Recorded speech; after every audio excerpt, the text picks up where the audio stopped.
Ambiorix des murs. Aujourd'hui, nous allons voir les premiers pas d'Ambiorix dans sa quête de domination culturelle mondiale. Et avant de commencer, n'hésitez pas à vous abonner, à liker et à commenter si la vidéo vous a plu. On vise toujours les 100 abonnés. L'histoire gauloise commence en l'an 4000 avant Jésus-Christ, par un moment historique. En effet, l'unité exclusive des Gaulois, à savoir le Gesatz, est déjà disponible. La ville d'Aduatuca est créée sur une côte, permettant un boost de recherche sur la navigation à terre. La capitale d'Emeraude décide de former un éclaireur. Ambiorix recherche l'élevage pour voir les chevaux. Un éclaireur barbare se présente devant le Gesatz. 40 ans plus tard, l'unité verte attaque l'ennemi. En suivant cet éclaireur, le Gesatz trouve le camp barbare en l'an 3760 avant Jésus-Christ. Aduatuca forma un nouvel éclaireur. Un nouveau village tribal fut découvert près de la ville. Tout débuta par un rêve. La mer. Les vagues martelaient le rivage sans se briser sur le sable. La surface de l'eau s'était changée en une substance, évoquant la peau. Une ombre immense se mouvait en dessous, sa silhouette changeant à mesure que de nouveaux membres passaient et d'autres s'atrophiaient. Portée par les vents, une mélopée vous murmurait son nom. Une succession de syllabes imprononçables pour une bouche humaine. Le lendemain, au marché, vous entendez un enfant des rues, au regard vide, marmonner quelque chose dans la même langue. Ambiorix découvre les chanteurs du néant. Il décida aussitôt de rejoindre cette société secrète. Notre monde est superficiel. Le leur est d'une profondeur sans égale. Vous avez ouvert votre esprit au chant du néant et accepté sa vérité. Les grands anciens sommeillent, mais nous entendons leurs rêves. Ce qui peut sembler folie au premier abord n'est qu'un éveil à la réalité. Nous attendons, observons la mer et chantons leurs louanges. Les villageois apportent un boost de recherche sur l'irrigation. L'éclaireur continue son exploration, découvrant une cité-état culturelle baptisée Caguana. Une seconde société secrète, les Chouettes de Minerve, ainsi qu'un village tribal qui offre un boost de recherche sur la maçonnerie. L'homme dans l'ombre vous fait signe d'approcher et se propose de vous montrer les merveilles des Chouettes de Minerve. Trop tard, il remarque votre souhait entendu et se rend compte que vous appartenez déjà au chanteur du néant. Dans sa folie, il vous a laissé voir le signe secret qui permet aux membres de son groupe de se reconnaître entre eux. Vous n'aurez aucun mal à les identifier. J'aime les porcs. Les chiens nous regardent avec vénération. Les chats nous toisent avec dédain.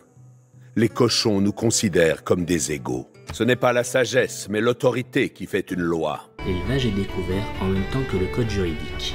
Ambiorix décida d'adopter la discipline ainsi que le culte impérial. L'éclaireur trouva son homologue barbare près de la cité-état. Pour pouvoir créer des campus et ainsi améliorer sa science, Ambiorix voulut rechercher l'écriture. De plus, le roi vert rechercha le dogme de l'artisanat. L'éclaireur découvrit la cité-état de Nalanda. Cependant, contrairement à Caguana, Ambiorix ne fut pas le premier à découvrir la ville. Le Gesatz put détruire le camp barbare, ce qui permet de découvrir la troisième société secrète, le Pacte du Sang, ainsi qu'un boost de recherche sur la tradition militaire. L'homme dans l'ombre vous fait signe d'approcher et se propose de vous montrer les merveilles du Pacte du Sang.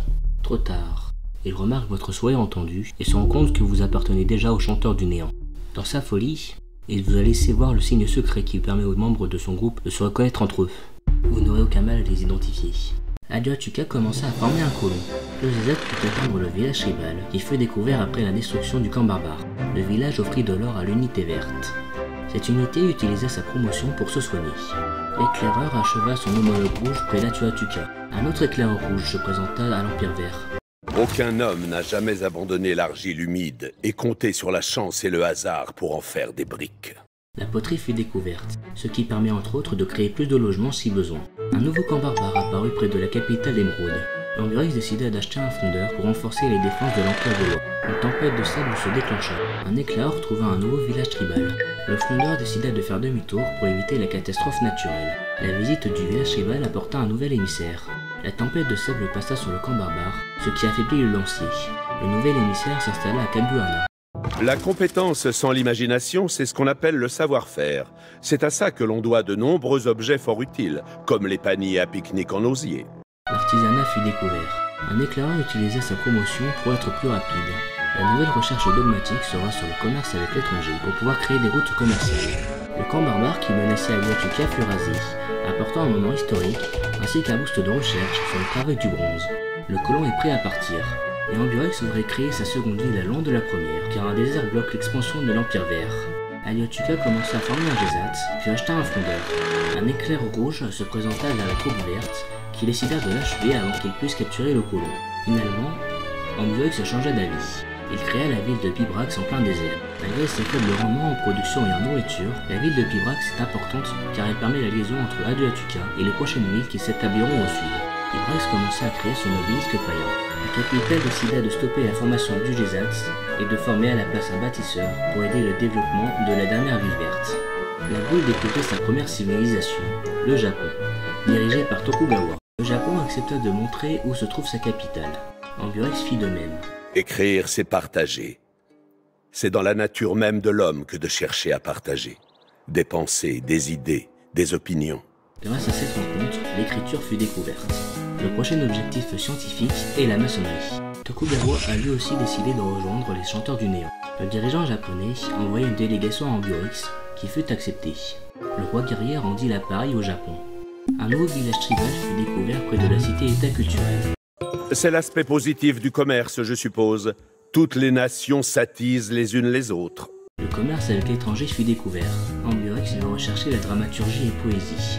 Il décida de nommer Pingala gouverneur de la capitale. Nous apprenons que le Japon voit un culte à un panthéon de dieux centré sur le dieu de la forge. Cette croyance permettra au Japon de former des unités beaucoup plus vite. De plus, les Japonais disposent d'une nouvelle ville baptisée Kyoto. Personne n'aura jamais plus de mérite que la femme d'un mineur de charbon. L'exploitation minière fut découverte.